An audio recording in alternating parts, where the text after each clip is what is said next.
Hello, and welcome to a Human Perspective podcast. I'm Lola Oguntokun. On this podcast, I share very human thoughts and perspectives on a range of people-related topics. I also frequently chop it up with guests who share their own perspectives. Now, I can't promise everything you hear on this podcast will always be right, but I can promise to always give you a human perspective. Let's go.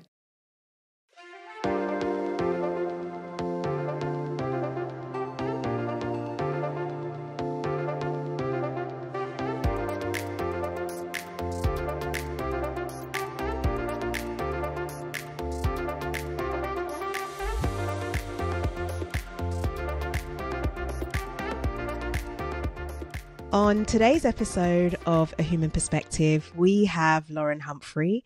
Lauren is co-founder and CEO of Tandem. Tandem is an innovative platform designed to improve peer-to-peer feedback within organizations, focusing on facilitating continuous constructive feedback among team members to enhance performance, collaboration, and overall workplace culture. Lauren, thank you so much for joining me today.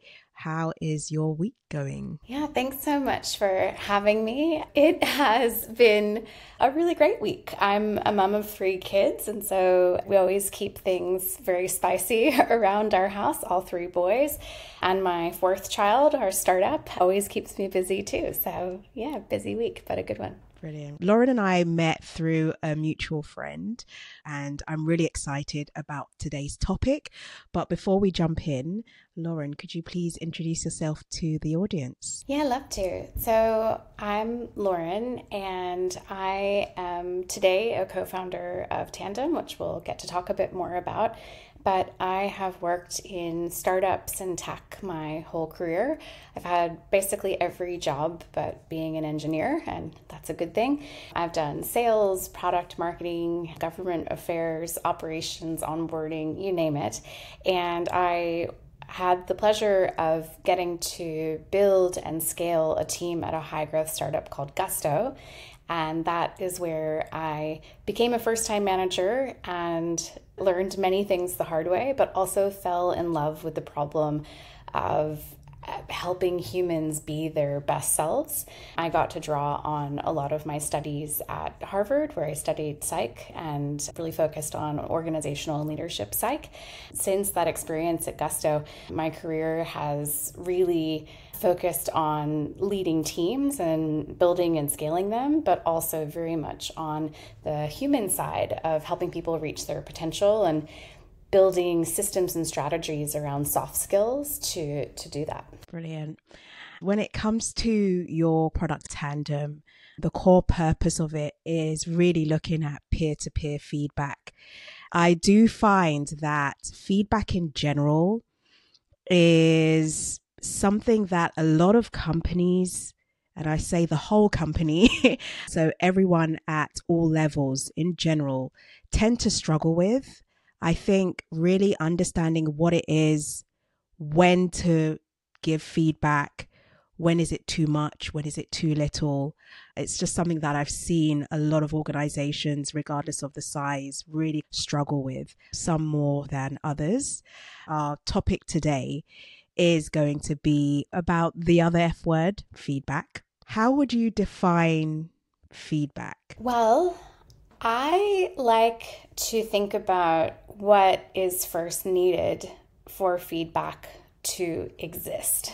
So when I think about feedback, it should not exist without an expectation of some sort. Let's say that I'm working with a peer and we have a company value and I see them doing an amazing job of embracing this value. Then between us, there is the expectation that we will both embrace and live by this value. Maybe it's clear communications or customer love. And so if I then give feedback to that peer or someone on my team, then that's just a reaction to that expectation. So, wow, you had so much customer love in that call with them. Or, hey, that email to the customer was lacking empathy. Customer love is so important. So To answer your question more directly, I think of feedback as a reaction to the expectations, those commitments and agreements that we have with other people. And I think that extends beyond the workplace, so that really any time you have a relationship, you have a set of agreements with the folks in your life. And feedback is just a reaction to it. And it's saying, hey, let's get back on course to the things that we agreed that we would do and live by. Is feedback even important? That's a good question. Certainly the nights before I've had to give hard feedback, or when I've forgotten to give amazing people good feedback, I've really questioned the whole nature of feedback, but it absolutely is. It certainly can be scary, it can be tedious, it can be something that you forget, but ultimately feedback is just such an important part of a relationship. It goes back to those agreements that you have. If you've spent enough time investing in a relationship so as to have agreements and standards, to not give feedback is not doing that relationship a service. If someone is honoring your relationship, honoring the job, honoring the work, then they need to hear it. That's the whole beauty of getting to work with other people. And if someone isn't, and you can help them get back to the place of where they should be in the relationship, in their work, if that person matters to you at all, if their success matters to you, if the success of the business matters to you, then you have to give constructive feedback. And so I think it can be uncomfortable in all the other fields, but I think it's one of the most important things that we can do. Yeah. You did mention when you started answering the question that when it's time to give feedback that isn't necessarily so positive, it can be very nerve-wracking. You're thinking about it the night before, even though you know that the feedback will be constructive. Why do you think that's something that people struggle with in general? So there's this brilliant woman called Sheila Heen, who is one of the co-authors of Critical Conversations and many other amazing books on the topic of feedback. And what she points out is that as a human, we all have a core need to be loved for who we fundamentally are. So for the touchy-feelies out there, you'll totally understand me. For those of you who are not touchy-feely, you'll probably be thinking, oh my gosh, this is like an American quack. No, this is true. This is a fundamental need for all of us. And the problem with constructive feedback is that you're basically saying, indeed, I do love you for who you are fundamentally, and I'd also like you to change. And so that means that it's uncomfortable. It conflicts with the trust and security and safety of a relationship that's never changing. It can also mean that maybe there will be a bad reaction or conflict. And so that's what's at the heart of the night before feedback sweats. So considering that, how can one make sure that the feedback that they give lands in the best possible way? So there are a few items. The first one is making sure that there are clear expectations between yourself and the other person. Feedback without an expectation just comes across like a judgment. Why are you wearing that today? It's really different to, hey, at Applebee's, we're supposed to wear our green shirts with suspenders. Why are you wearing a white shirt today? Right? So different. So clear expectations that are agreed upon. The other thing that you can do is give feedback regularly. If you build up feedback until it's huge, or conversely, if you don't give positive feedback until someone's almost out the door, you're creating these situations that are like catastrophic. Whereas if you just give feedback on a very regular basis, nothing will get too built up. And then last but not least, I think finding the right framework for whatever the nature of the feedback is really helpful. So lots of smart people have come before us and given and received feedback. And there's basically frameworks that I think are really good for something like a meeting or a deliverable versus a behavior versus a step up. So for example, the GROW model is really excellent for coaching someone up. They're not doing anything wrong today, but if they want to get to the next level, you can help them understand what that looks like and set their sights there. Whereas if you're resolving a conflict and need to give feedback, I really love the Rosenberg nonviolent communication framework. That's why we've built these into our product, because what human other than myself and some org psych nerds are possibly going to remember those. But that's another way to really set yourself up for success, to basically bring in the right elements so that it lands really well. Yeah. One thing I think about, particularly if we're to focus on managers, for instance, is they struggle to understand when to give feedback. So you quite often see that managers in their one-to-ones, they're talking about the day-to-day issues with work. And so they do actually think that they're having one-to-ones, and in their mind, they think that they're giving feedback, but no feedback is given during these one-to-one sessions. And they're happening every week or bi-weekly. Yeah, I touch base with them every week, bi-weekly. Then all of a sudden, it's performance review time. Now you've got the elements that you need to measure the person against, and you realize, whoa, and the person's finding things out for the first time. So you talked about that build up as well previously. So for managers, realistically, how often should they be embedding feedback into their one-to-ones? Let's say if they are weekly, should they be giving something constructive every time they have a conversation, or is once a month, once a quarter enough? Let's first talk about feedback frequency, good or bad. For a manager to a direct report, feedback on a weekly basis is the sweet spot. And that's not just because I say so. A recent survey of workers basically said that 60% of folks want feedback on a daily or weekly basis. And that number goes up to 72% for Gen Z. So Gen Z, which is going to come on into the workforce hot, they're just a really different group of humans. They want direct communication. They want it to be kind and meaningful and genuine, but they also really want to know what they're doing and they don't want to muck about. So I think it's going to be a really fascinating adjustment for people-pleasing millennials. So in terms of feedback frequency for a manager, weekly is great. And in terms of positive versus constructive, this is definitely an interesting one. Obviously, if someone's not performing well, then you're going to be giving them more constructive feedback if they're not meeting expectations. Yeah. For someone in that particular case, then your ratio is going to be way more constructive. But in general, for folks who are performing, Harvard research recommends a ratio of 5 positive pieces of feedback to 1 constructive. Essentially, what this is called is strengths-based feedback. You reinforce someone's strengths by giving them positive feedback on those things. Sometimes we think that positive feedback is really fluffy, and it can be if it's not delivered in a way that's meaningful. Yeah. But if it's delivered in a way that's meaningful, it's actually one of the best things that a manager can do. It's a blueprint of saying, hey, you're doing this awesome thing. Here's the impact it has. Do more of that.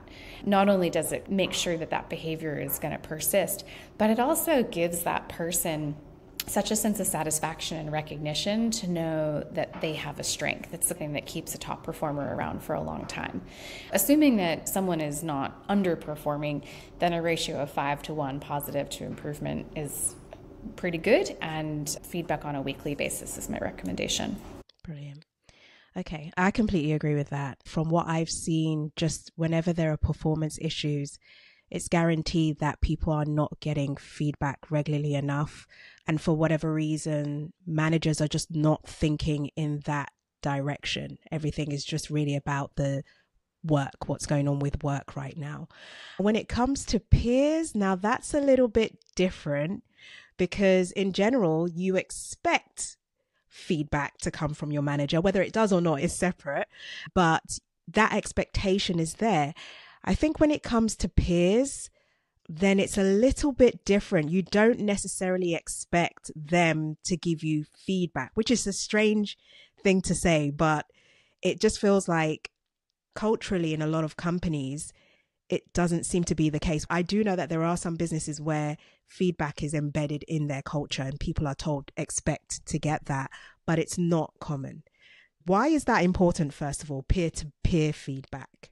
We think of peer-to-peer as the holy grail. If Tandem's really working, it means that there's such a strong culture of feedback that you've reached the mark of peers giving each other feedback. Yeah. So we help managers give feedback to direct reports and everyone to give upwards feedback. That's the holy grail. Why it's so important is that peers are a treasure trove of data about ourselves. Even our manager, who we might meet with once a week or every other week, isn't in the trenches with us. They're not actually seeing our day-to-day work. They're not always the subject matter experts. And so your peers in the business have the best data about you and often a lot of the expertise to make you better.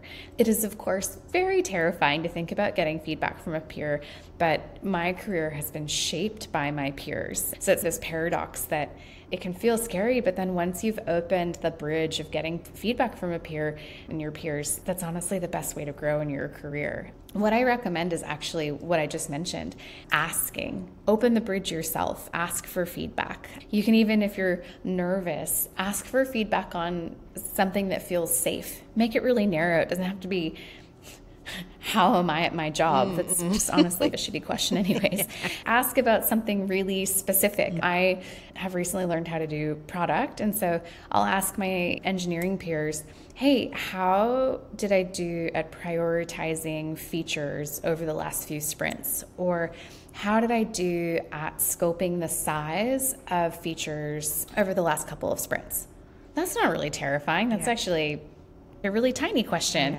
But the answers I've gotten back about those questions, incredible. I've learned so much. It's helped me get better at next sprints. It's helped me better communicate with folks. And so I think the first way to tap into that treasure trove is just to ask and make the request very narrow. I just love that idea of taking control of your learning.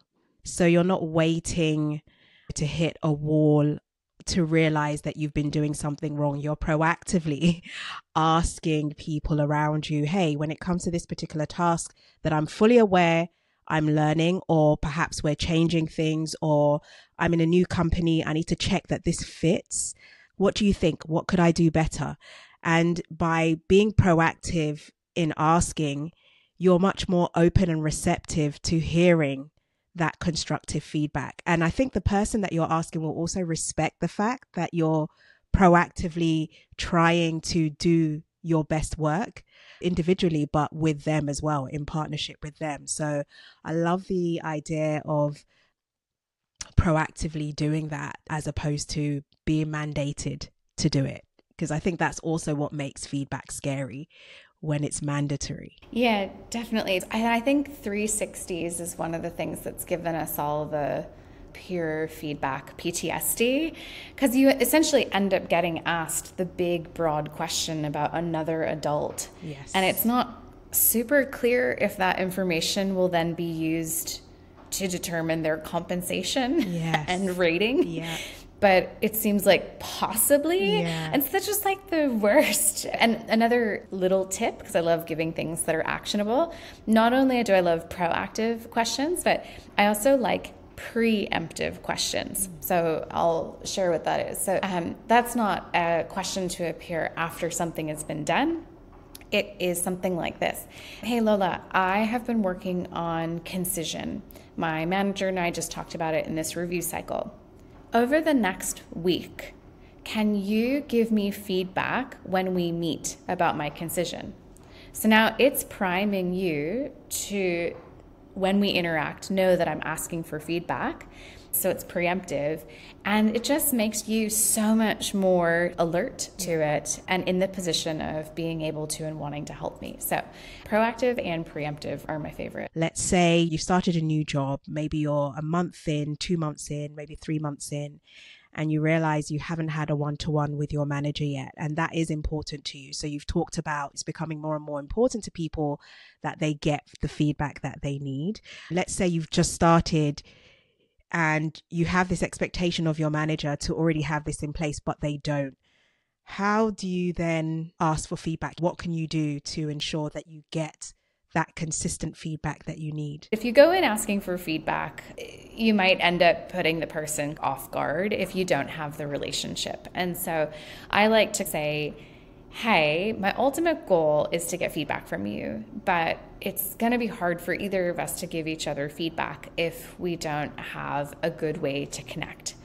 What's the best way for us to connect each week so that we can understand one another, I can understand priorities, and so that I can get feedback? That way it's a bit collaborative. It invites the manager to label, let's have a one-on-one, or for them to say, actually, I am so slammed. I'm managing this team and this team while so-and-so's out. And then say, okay, cool. Well, maybe what we could do is agree to a Slack stand-up once a week, but a check-in on expectations and feedback once a month. Is that cool? So I think it's stating purpose rather than saying, can I have some feedback? Because a lot of times that can be like, oh God, as opposed to like, oh cool, this person cares about the relationship. They want to be aligned. And yes, of course, they want feedback. That would be my little recipe that I'd pass on. Yeah, completely agree. And I think there will be occasions where some managers are just completely averse to giving feedback. You know, they are constantly cancelling meetings, not showing up, etc. And I would just add there that if that is the case, you probably should go elsewhere, because you're just not going to get what you need. And it's just going to be so frustrating putting that work in and you're not getting anything back. So but yeah, I completely agree with that. There's the side of giving constructive feedback, or perhaps if someone isn't performing that well and trying to give feedback in a constructive way, aiming towards a solution. But you can't always guarantee how the other person will take it, because people do take feedback personally. Sometimes it doesn't matter how careful you are with your words, they haven't been praised and that is enough for them, or they haven't received enough praise and that's enough for them. Or sometimes there are some people who you say 5 good things and it's that one negative thing that they hold on to. So I do think that people also need to learn how to take feedback constructively. Considering that, how can individuals get better at actually receiving feedback? Yeah. Oh my gosh. I feel like receiving feedback is maybe the harder art, because I am building a business in feedback. Yes. And I still really have to coach myself through receiving it. So look, I think the first thing when receiving feedback, assuming good intent. If it's very clear that there's not good intent, then stop right there. Don't even listen to the feedback. If you really don't think there's good intent, find someone that you trust, your manager, a mentor, HR. Obviously, don't do this unless you really have reason to believe that this isn't coming from a good place. But assuming then the feedback is coming from a good place, just remember that this person, this adult human, is taking time out of their day to give me feedback. No one wants to be doing this, but they are. And so even if it is hard, I'm going to listen because this person is putting effort in. So just remembering we're all human here. And then a trick, again, from Sheila Heen is it's really natural, especially if you get feedback, which is improvement feedback, to just think of all the reasons it's wrong. Mm-hmm. It's just something we do. It's like, oh, no, well, the thing is, I actually didn't do that. You will have time, assume that you will have time to go back through and question the examples and what have you.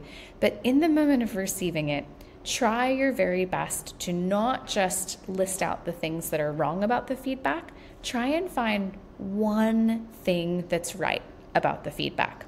When you do that, you'll immediately put yourself in a position of actually being able to hear more right things about the feedback than if you just do the default thing, which is that your brain is going to go to finding the bad things about the feedback.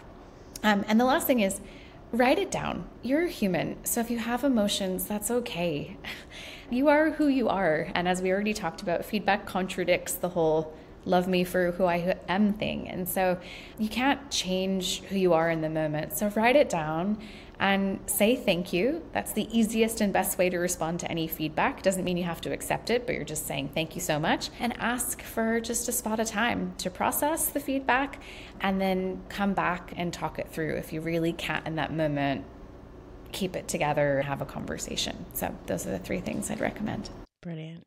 Yeah, I completely agree. It just reminded me, there was a time we were doing a 360 review in the business, And I had like different senior managers giving me reviews and I was reviewing them as well. And generally, everybody gave me a very good review except for one manager. And it was quite clear that it didn't necessarily make sense, especially considering what everyone else had given me. But what I did in that situation was, rather than get angry, I just thought, okay, I've done something to make you feel this way. It doesn't matter whether it's true or not. Something has happened here where, for whatever reason, something I did didn't land well. And how you dealt with it is how you dealt with it. That's fine. But there's something here that I need to work on. I need to work on this relationship. I asked the person, can I speak to you one-on-one? And I just thought, you know what? I'm going to apologize. I'm sorry that I made you feel that way for you to give me that score. And I really want to improve on this relationship and work on it. Please help me understand what I can do to make that better. And we were able to actually move forward in a positive way.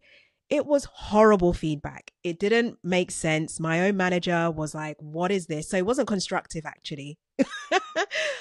But the way you handle it is even more important, I would say, because for me, he showed himself and I also showed myself in that moment.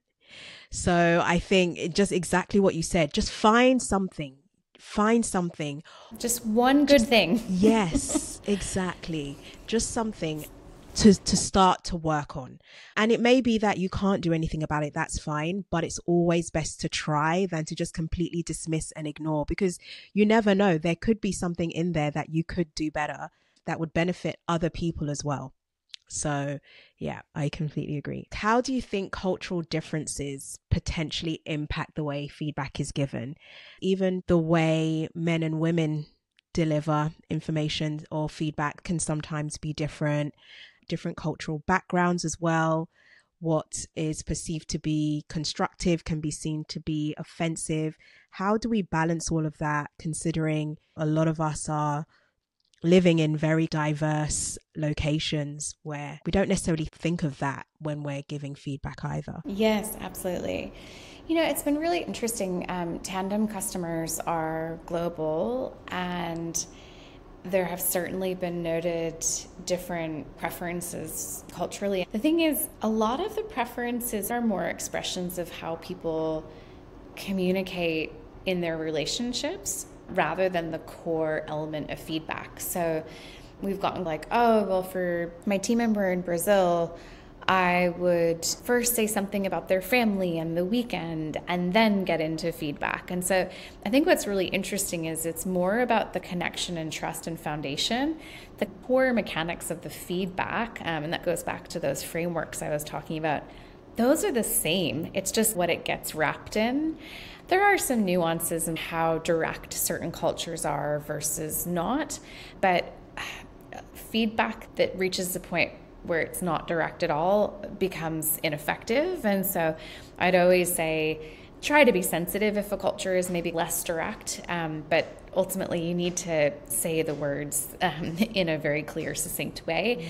So I think that's been the biggest eye-opener. But ultimately, I keep going back to these very tried and true frameworks, because typically there's some form of giving the person the right context, identifying what was observed with specificity so that it's very clear, talking about what is expected relative to what was observed, and then some forward path, either with the giver of feedback helping or agreeing to next steps. And so those frameworks end up just being universally helpful.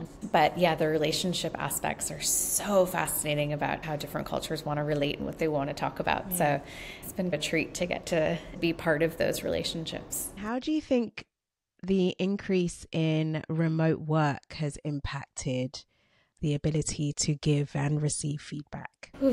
Immensely. The impact has been really huge. Remote work has made building relationships harder. And so you have to have a lot of Zoom meetings and virtual games and whatever to feel connected to someone. And so I think that remote workers are having to be a bit bolder when it comes to sharing feedback with colleagues that they might not feel as connected and close to. There can be a converse effect, which is like, because you feel less close, you're in that sweet spot of being professional. And so giving feedback sometimes feels a bit less personal. So maybe a little bit more of a transaction, which isn't always the worst thing as long as there's good intent. And as long as the culture makes it clear that giving feedback is to be interpreted as a positive thing. The other thing that is a bit of good and a bit of bad is that a manager isn't relying on sight or favoritism aspects that can happen in person. So the person that maybe goes to beer after work or is really chatty and always seen in the office, but maybe not doing much. Being in a remote setting, sometimes you don't know what is happening, to be honest, as a manager, but oftentimes a company will have developed enough to give manager insight and it can level the playing field. The work becomes the work. So I'd say it's definitely changed things, but it's not like it's all bad or all good. It just almost feels like an entirely different way of working. And so feedback has to be thought of an entirely different way. In our product, we've thought a lot about both helping with AI and best practices facilitate in-person conversations, but equally making it very easy to facilitate praise, positive feedback, and constructive feedback through the app itself, if that's more of what the culture is embracing, especially for remote teams. Brilliant. So what inspired you to create Tandem? Yeah. Ultimately, our relationships at work are what materially affect our lives. The rift you have with a coworker is probably the first thing your roommates hear about. Your relationship with your boss is something your partner can't stop hearing about. And we spend a lot of time at work, more time with our coworkers than our loved ones. And those relationships can be some of the best relationships in our lives. And the strength of those relationships also means that we can reach our potential. It means that as companies, we can perform better. As employees, we can learn and grow, get paid more, get promoted. And so when I think about Tandem, I think about, yes, of course, helping people give and receive quality feedback, but really the ultimate goal is to strengthen relationships in every organization so that we can all grow and perform better. So that's what inspires me to get up out of bed every day. So it must be an interesting challenge for you in that obviously you've got a product that's all about feedback. As mentioned, there are some companies where feedback is part of their culture, they entrench it, but I feel like there's this additional maybe pressure when considering the purpose of your product. So how do you create a culture where feedback is the norm and everyone is comfortable with it, considering that is the heart of the business? Because we're such a small team, we're just able to give it to one another all the time, not in like a necessarily stressful way, but it's just where everyone praises if someone points something out. If someone can make your work better, it's celebrated. We do retros as a team, so essentially looking back and talking about what we could do better, what we could do worse. I like calling out feedback about myself for myself to the teams. They can see me self-give feedback. We do have a section in our one-on-ones where we say, hey, did you have any feedback for me? It's a little easier when the team is so small, but I've been in teams where you reach that size of, I don't know, whatever it is, 25, 50, 100, where things start to go off the rails. And I think that's really where starting to formalize process and feedback and expectations around feedback becomes so important.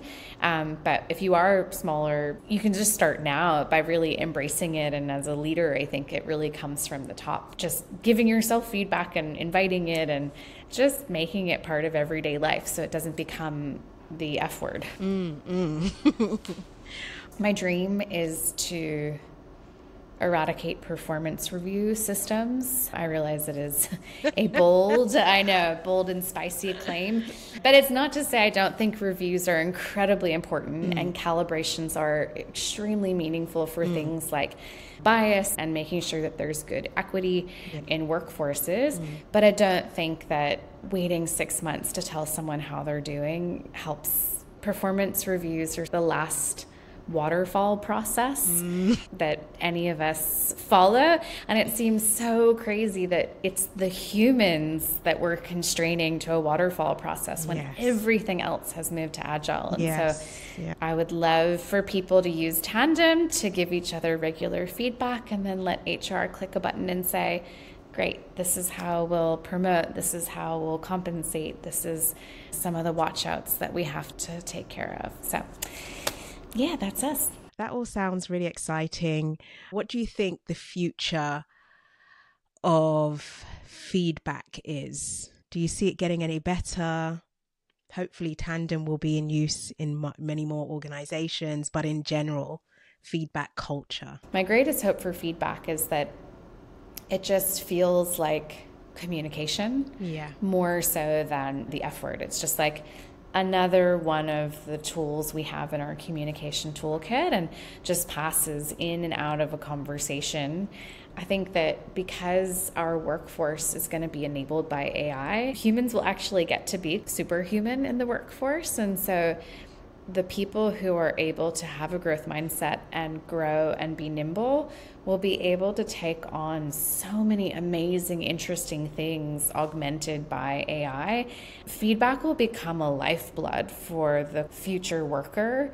There will be no way for top performing folks to thrive without feedback, because they'll be taking on so many new and different things in their work. So that's my prediction. Well, it's been wonderful chatting to you about the other F word, feedback. A lot of people will find this conversation useful, whether that's managers, whether that's anyone who receives feedback, whether that's anyone who's been thinking about giving their peer some feedback and they just weren't sure how to approach it, or they've been thinking about asking for feedback. I do really feel this is a very important topic. I don't think feedback is something that is shared enough in general. So I'm confident that people will really enjoy this conversation. Very much thanks to you, Lauren. So thank you so much for taking the time to speak to us this week on A Human Perspective. Thanks for having me. Pleasure. Thank you for taking the time to listen to this episode of A Human Perspective. If you enjoyed the topic discussed today, don't forget to subscribe, review, and share with anyone who may find our topics of interest. I look forward to connecting with you again on the next episode. See you there.